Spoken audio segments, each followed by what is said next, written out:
जिस प्रकार मुख भोजन के बाद पूरे शरीर का ध्यान रखता है, उसी प्रकार मुखिया को अपने घर के सदस्यों का ध्यान रखना चाहिए। जिनकी तस्वीर इतनी सुंदर है, उनकी कहानी कितनी अच्छी होगी। तुम मीशू की कहानी नहीं जानना चाहती हो?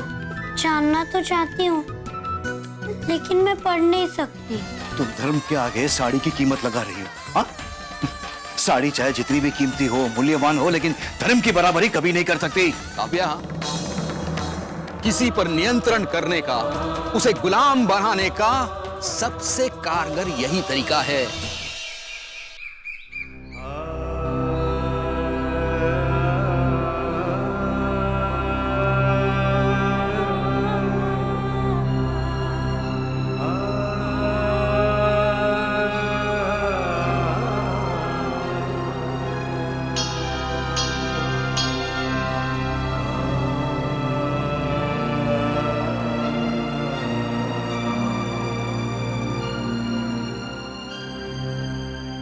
मुझे क्षमा कर देना ज्योति, मैं तुम दोनों का मन नहीं रख पाई। आप क्यों क्षमा मांग रहे हो अक्का? क्षमा तो बाबा को मांगना चाहिए। उन्होंने जो कुछ भी किया वो गलत किया। वो जिस धर्म और प्रथा की दुहाई देते रहते हैं, वो असली में एक ढोंग है। धर्म के नाम पर स्त्रियों को अपने अधीन करने के लिए ऐसी प्रथा बनाई गई है, वरना एक विधवा सुहागन की दी हुई साड़ी क्यों नहीं पहन सकती? ज्योति, तू अब तक इतना समझदार नहीं हुआ है, तू नहीं समझ सकता। जिसका पति नहीं, तो उसे क्या जरूरत है अच्छे वस्त्र पहनने की? क्या जिसका पति नहीं होता उसकी कोई इच्छा भी नहीं होती अक्का? ज्योति, जिसका पति नहीं, उसकी इच्छा नहीं, बल्कि उसका दुख होता है। और तू ही सोच, कोई दुखी व्यक्ति भला अच्छे कपड़े कैसे पहन सकता है?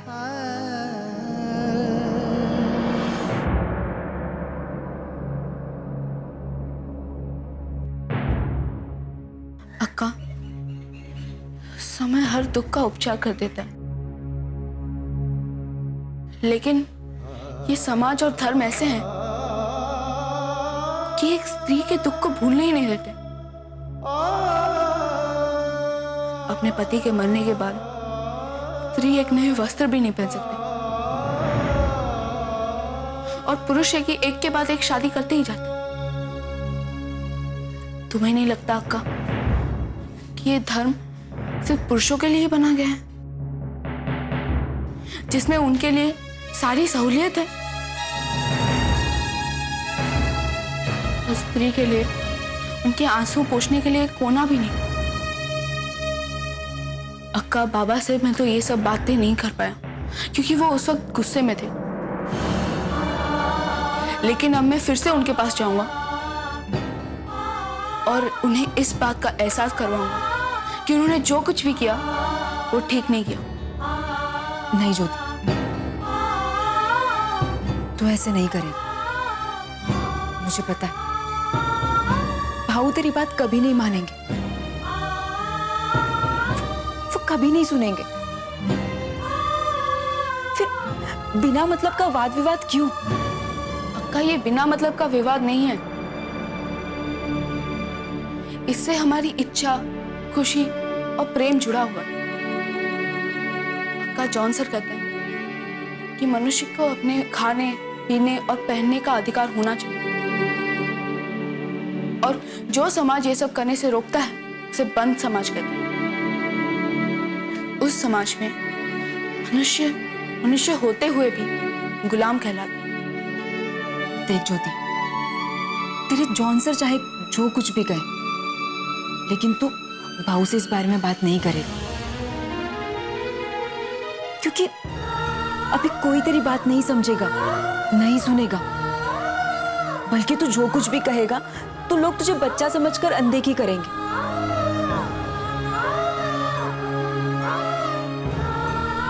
पर एक समय जरूर आएगा जब पूरी दुनिया तेरी बात समझेगी। सुनेगी। ज्योति तू चाहता है ना कि सब तेरी बात माने, तो तू पढ़ाई में ध्यान दे और पढ़ लिख कर इतना बड़ा इंसान बन जा कि सब तेरी बात माने। लेकिन अक्का, ज्योति, तू चाहता है ना तेरी अक्का बहुत अच्छे वस्त्र पहने, तू पढ़ लिख कर इस लायक बन, ये धर्म, ये समाज सब तेरी बातें सुने, तेरी बातों को समझे, और फिर तो इस धर्म और समाज की सब पुरानी बातों को बदल सकता है। तो पता है ज्योति, तब मुझे नए वस्त्र पहनने में भी कोई दिक्कत नहीं होगी। ज्योति, सावित्री भी तुम्हारी तरह ही बहुत समझदार है, तुम्हारी तरह उसका भी पढ़ाई में मन लगता है। तुम भी उसे अपनी तरह पढ़ाओ लिखाओ, क्योंकि वो तुम्हारी पत्नी है, और वो जितनी समझदार बनेगी तुम उतने ही मजबूत बनोगे। ज्योति, अब इन सब बातों पे ध्यान देने की अधिक जरूरत है, ना कि पहनने ओढ़ने की बातों। आप ठीक कह रहे हो अक्का। देखना, एक दिन ऐसा आएगा कि सिर्फ आपके साथ ही नहीं, बल्कि सभी विधवाओं के साथ भेदभाव बंद करवा के ही रहूंगा।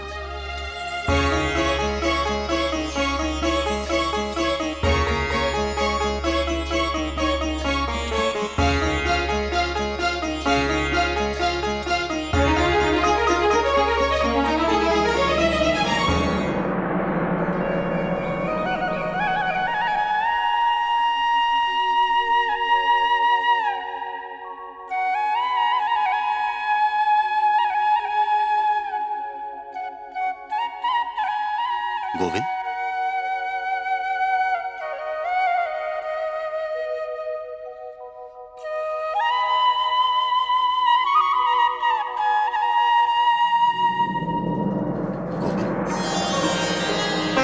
तुमने साबित कर दिया कि तुम धर्म के सच्चे सिपाही हो। तुमने धर्म का काम किया, तुम्हें तो प्रसन्न होना चाहिए। क्या हुआ गोविंद, उदास लग रहा?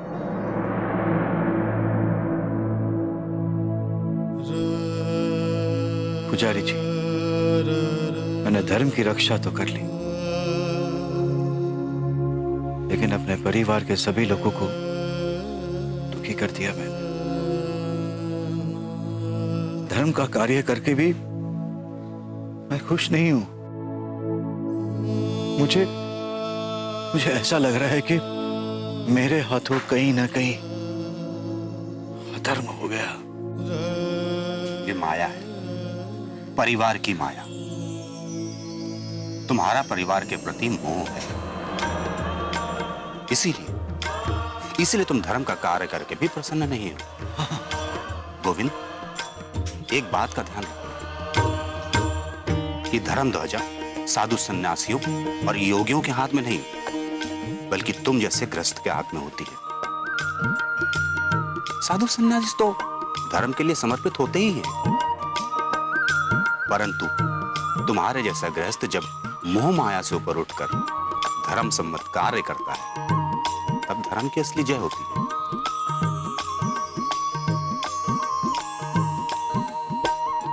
पुजारी जी, मैंने गलत तो नहीं किया ना?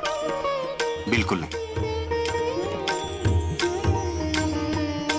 देखना, ईश्वर तुम्हें इसका फल अवश्य देगा। और देखना, जब तुम्हारे इस धर्म परायण कार्य के बारे में पेशवा को बताऊंगा, तो बहुत प्रसन्न होंगे और तुम्हें आशीर्वाद भी देंगे।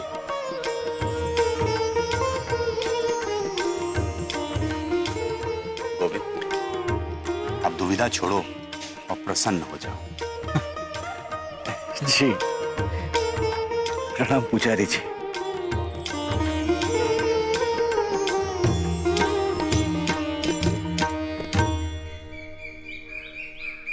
बहनी, अब पता चला उस सगुना ने मेरे मिश्री के रिश्ते के बारे में विचार क्यों नहीं किया।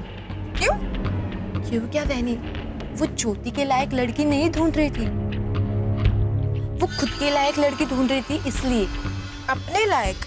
हाँ बहनी, ऐसी लड़की जो उसे साड़ी पहनाए, साज श्रृंगार कराए, जो धर्म करम की बातें छोड़ के सिर्फ उसी की बातें सुने।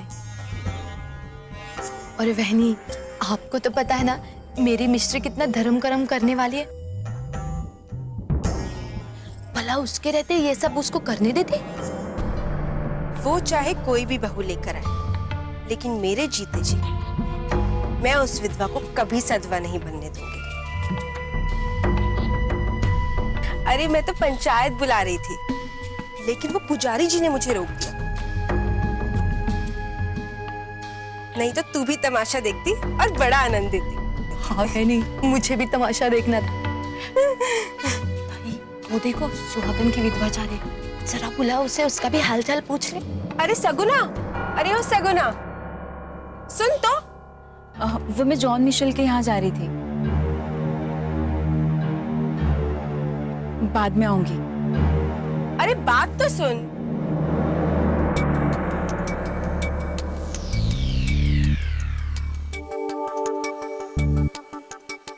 अरे सगुना, ना दुआ ना सलाम ना राम राम, कहाँ हमसे मुंह छुपा के जा रही थी?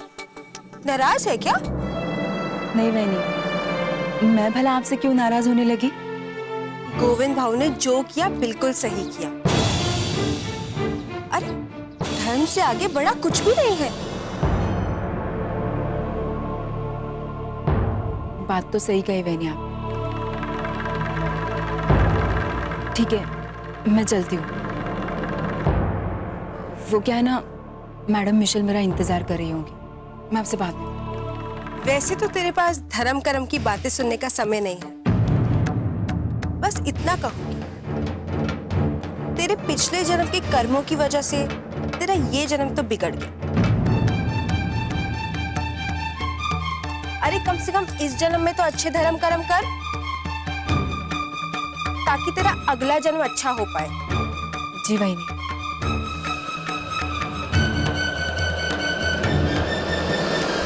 तू याद रख या ना रख, हम तुझे जरूर याद दिलाएंगे कि तू विधवा है। आखिर मेरी मिस्त्री का रिश्ता ठुकराने की कोई ना कोई सजा तो तुझे मिलनी ही चाहिए, और वो जरूर मिलेगी।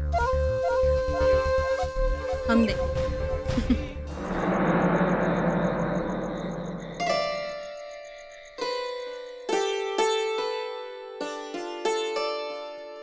ओहो, ये बिस्तर बीच ही नहीं रहा है।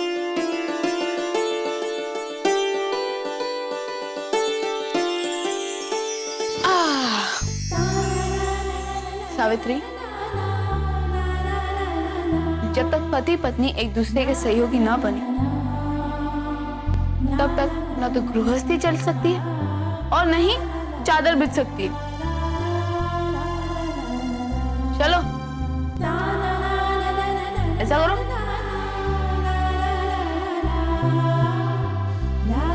हाँ, बस बस बस।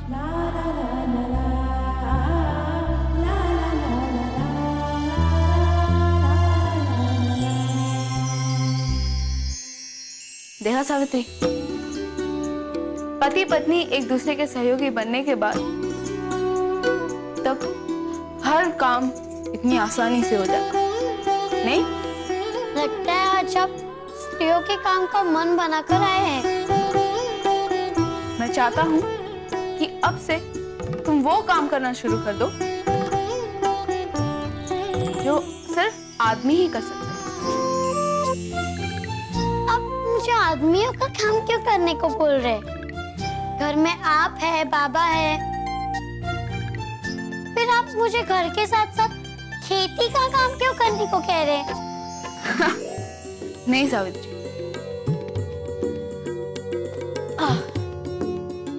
मैं खेती के काम नहीं करूं, मैं इस काम की बात करूं। मैं चाहता हूं कि तुम भी मेरे साथ ज्ञान के संसार में प्रवेश करो, ताकि आने वाले समय में हम दोनों एक दूसरे के सहयोगी बन सके। मैंने कहा ना आपसे कि मैं पढ़ाई सकती। मैं आपके जीवन में संकट नहीं लाना चाहती, वो भी मेरी वजह से। सावित्री, अगर तुम पढ़ लिख लोगी तो फिर आने वाले संकट में तुम मुझे बचा सकती हो। आप मेरी बात समझ क्यों नहीं रहे हैं? मैं आपके जीवन के संकट के बारे में बात कर रही हूँ। अगर मैं पढ़ूंगी तो मैं विधवा हो जाऊंगी। अच्छा ठीक है। सावित्री, तुमने कुछ कहा था ना अपनी सहेली के बारे में। हाँ, वो मुक्ता जो शादी के कुछ दिनों बाद वो विधवा हो गई थी। हाँ। हाँ, अच्छा, वो पढ़ाई लिखाई तो नहीं की थी? वो तो पढ़ाई लिखाई में मुझसे भी अधिक डरती थी। अच्छा, जिसने पढ़ाई लिखाई नहीं की थी वो अचानक से विधवा क्यों हो गई?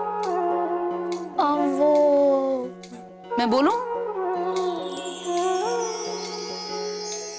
क्योंकि उसकी शादी एक बूढ़े आदमी से हुई थी और बूढ़े आदमी को तो मरना ही है। या तो उसकी पत्नी पढ़े या ना पढ़े, उसे कोई लेना देना नहीं। कैसे लोग हैं यहाँ के, अपनी बेटी की शादी एक बूढ़े आदमी से करवा सकते हैं लेकिन उसे पढ़ा नहीं सकते कि कहीं उसकी बेटी विधवा ना हो जाए। मुझे आपकी बात बाबा की तरह ही सही लग रही है, लेकिन मैं क्या करूं, मुझे समझ में नहीं आ रहा है। सावित्री, मैं दूसरे पतियों की तरह अपनी इच्छा तुम पे थोपना नहीं चाहता। मैं जानता हूं कि तुम पढ़ना चाहती हो। मैं चाहता हूं कि न तुम मेरी बात सुनो और ना ही अपने बाबा की। जो निर्णय लेना है अपने से लो, अपनी खुशी से लो, ठीक है? अरे ये भी ना, जब देखो पाठ पूजा में ही लगे रहते हैं। घर गृहस्थी को तो इनको कोई ख्याल ही नहीं है। अरे सुनते हो? क्या हुआ भाग्यवान, क्यों चिल्ला रही है? अरे चिल्लाऊं नहीं तो और क्या करूं? तुम्हारे पुत्र की चिट्ठी आई है। अच्छा, दिखाओ। उसका दोस्त लाया था। अरे जल्दी पढ़ो ना इसको। पूज्यवर आई बाबा, आशा है आप लोग अच्छे से होंगे। आप सबकी कुशलता के लिए ईश्वर से प्रार्थना करता हूं। मेरी पढ़ाई अच्छी चल रही है। वार्षिक परीक्षा की तैयारी में लगा हूं, इसीलिए घर नहीं आ पाया। परीक्षा समाप्त होते ही आने की कोशिश करूंगा।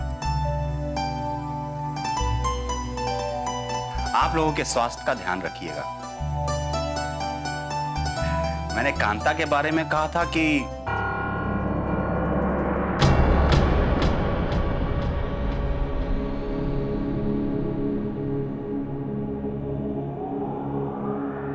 ये महादेव ने कांता के बारे में क्या लिखा है? कुछ साफ दिखाई नहीं दे रहा। स्याही फैल गई है। आप कांता को छोड़िए, आगे पढ़िए। और तू यहाँ पे खड़ी क्या कर रही है? जा बाहर जा। देरी हो गई है क्या? चल जा।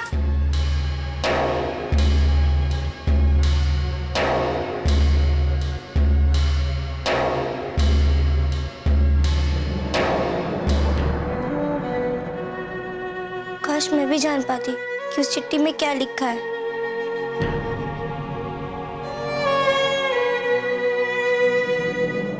चलिए पढ़िए।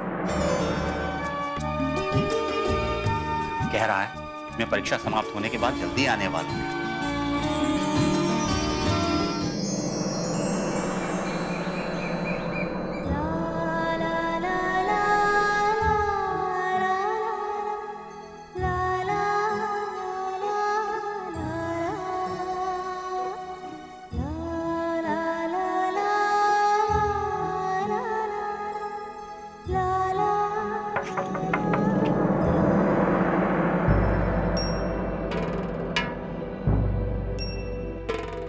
सावित्री,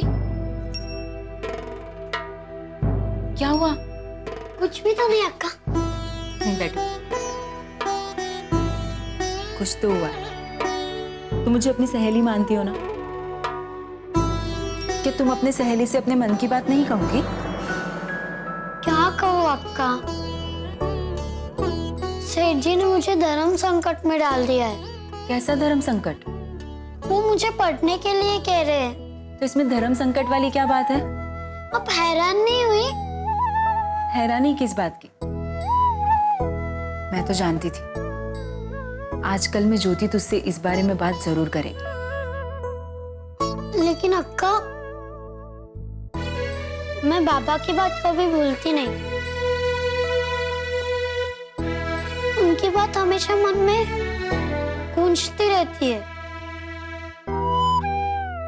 कि अगर मैंने पढ़ाई की तो मेरे पति की मृत्यु हो जाएगी।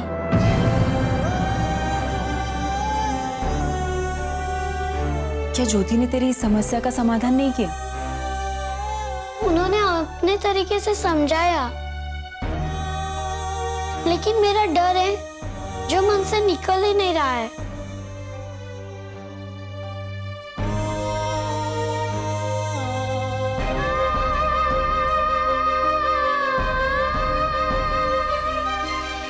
काव्या, किसी भी कृति के विरुद्ध सिर्फ दो ही प्रकार के व्यक्ति विद्रोह कर सकते हैं।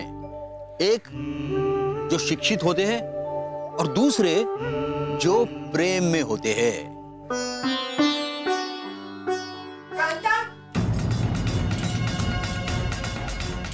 तू मेरे कमरे में क्या कर रही है? हाँ, पापा बचा लेना। मैं जानती हूँ कि इतनी रात को अकेले नहीं जाना चाहिए, पर अगर आज नहीं गई फिर कभी भी जाने नहीं मिलेगा।